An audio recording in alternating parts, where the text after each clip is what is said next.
Ada berbagai macam kehidupan di berbagai samudera. Di Samudra Pasifik menjadi rumah bagi perikanan tuna berskala besar, meskipun populasinya terancam akibat penangkapan ikan berlebihan. Dan pada Samudra Hindia memiliki keanekaragaman hayati laut yang kaya, termasuk sekitar 36 spesies paus dan lumba-lumba.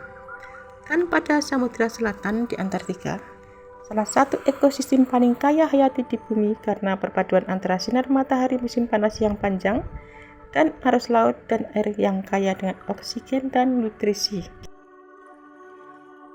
Kehidupan di samudera sangat beragam, mulai dari mikroorganisme hingga paus besar yang tersebar di seluruh lautan dari perairan dangkal hingga palung terdalam. Kehidupan laut bergantung pada cahaya matahari, nutrisi dan suhu. Semakin dalam lautan, semakin sedikit kehidupan karena kurangnya cahaya dan tekanan yang ekstrim.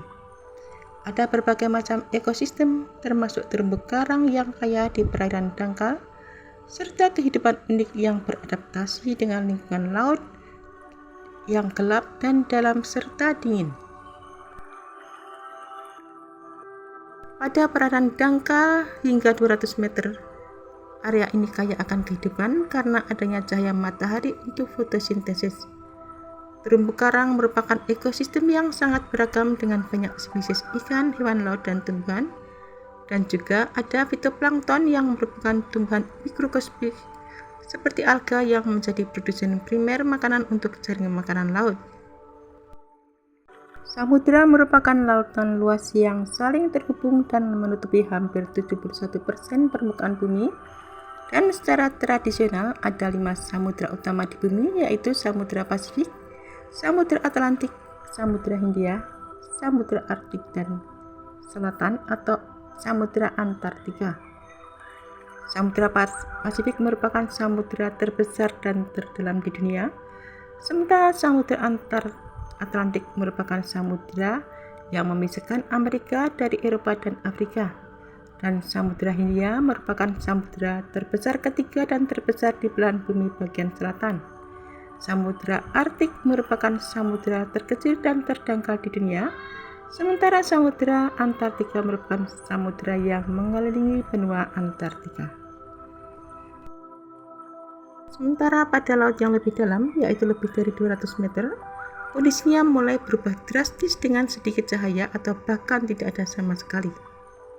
Pada lautan tengah, hewan-hewan di kedalaman ini seringkali bermigrasi ke permukaan saat malam untuk mencari makanan dan kembali ke dalam dasar saat siang hari untuk menghindari predator.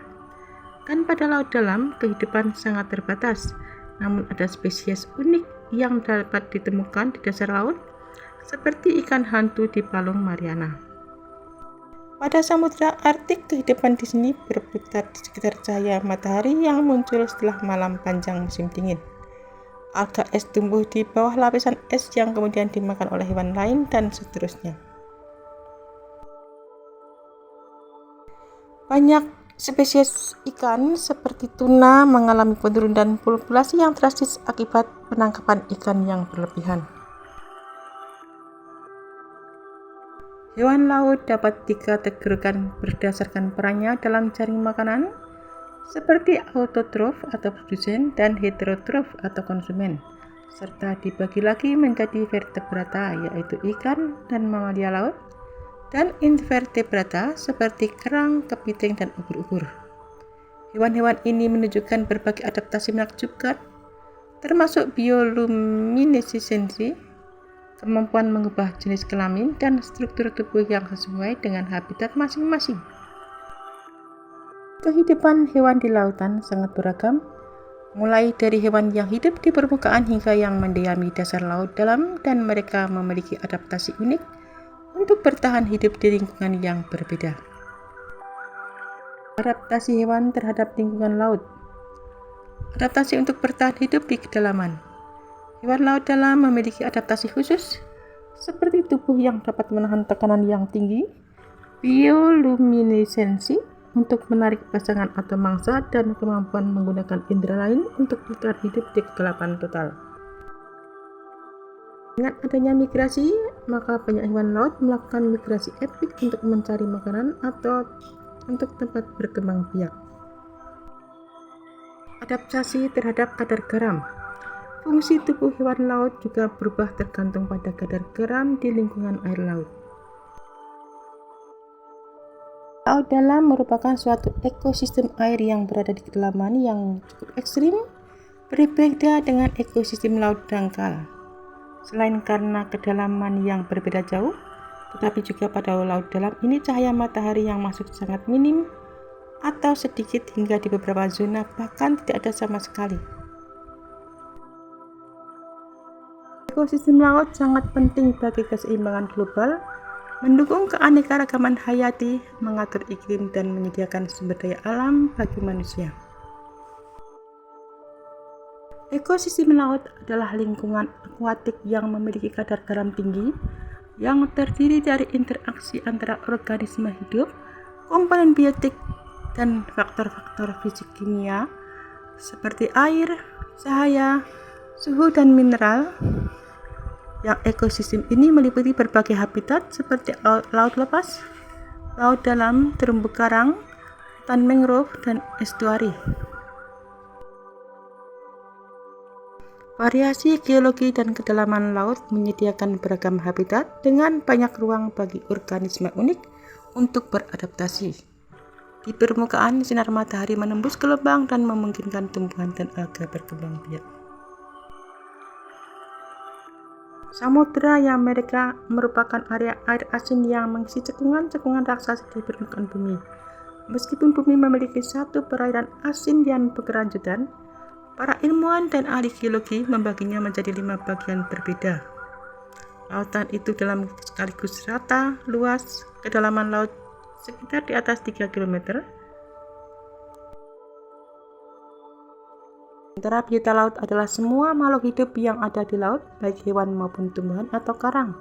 Dan secara umum, biota laut dibagi menjadi 3 kelompok besar, yaitu plankton, nekton, dan bentos. Pembagian ini tidak ada kaitannya dengan klasifikasi ilmiah, bukan hewan maupun tumbuhan, tetapi berdasarkan pada kebiasaan hidup secara umum, seperti gerak berjalan, pola hidup, dan persebaran menurut ekologi. Suhu, kedalaman laut, dan jarak dari pantai menentukan jenis tumbuhan dan hewan yang hidup di suatu wilayah laut. Wilayah inilah yang disebut dengan habitat. Terumbu karang adalah salah satu jenis habitat. Ketika hewan kecil yang disebut dengan polip mati, kerangka mereka mengeras sehingga polip lain dapat hidup di atasnya. Kemudian polip-polip itu mati dan lebih banyak lagi yang pindah. Setelah ribuan tahun, ini menjadi struktur kompleks yang disebut dengan terumbu karang yang menyediakan makanan dan tempat tinggal bagi berbagai jenis hewan laut. Bahkan terumbu karang telah disebut sebagai hutan hujan laut karena beragamnya hewan yang ditemukan di sana. Hewan seperti kuda laut, ikan badut, dan penyu laut, semuanya hidup di terumbu karang. Dan karang sendiri adalah hewan. Mereka mengambil makanan dari air menggunakan lengan kecil seperti tentakel. Habitat laut lainnya tidak benar-benar berada dalam laut. Hutan kelp yang ditemukan di sepanjang garis pantai Samudra Pasifik dan Antartika juga menyediakan makanan dan tempat berlindung bagi kehidupan laut. Tumbuhan besar berwarna coklat dan kenyal memiliki pertumbuhan berongga, membentuk bola pada daunnya yang disebut dengan pneumatosit yang membantu tumbuhan naik ke permukaan. Singa laut, paus, burung pantai, dan hewan laut lainnya memangsa makhluk-makhluk kecil yang bersembunyi di balik dedaunan. Seperti muara. Muara adalah area pertumbuhan sungai dan laut yang memiliki campuran air asin dan air tawar. Tiram, kepiting, dan banyak burung seperti bangopsa dan kuntul hidup di muara. Hewan terbesar yang pernah hidup di bumi adalah mamalia laut bernama paus biru. Panjangnya sama dengan 2 kali bus sekolah. Lumba-lumba, porpoise, dan singa laut juga merupakan mamalia laut. Para ilmuwan memperkirakan kita baru menjelajahi 5% lautan. Mungkin masih banyak hal-hal yang belum ditemukan di dalam lautan. Samudra dan lautan sering digunakan untuk merujuk pada hal yang sama, namun laut adalah wilayah samudera yang kecil yang biasanya dengan daratan di beberapa sisinya.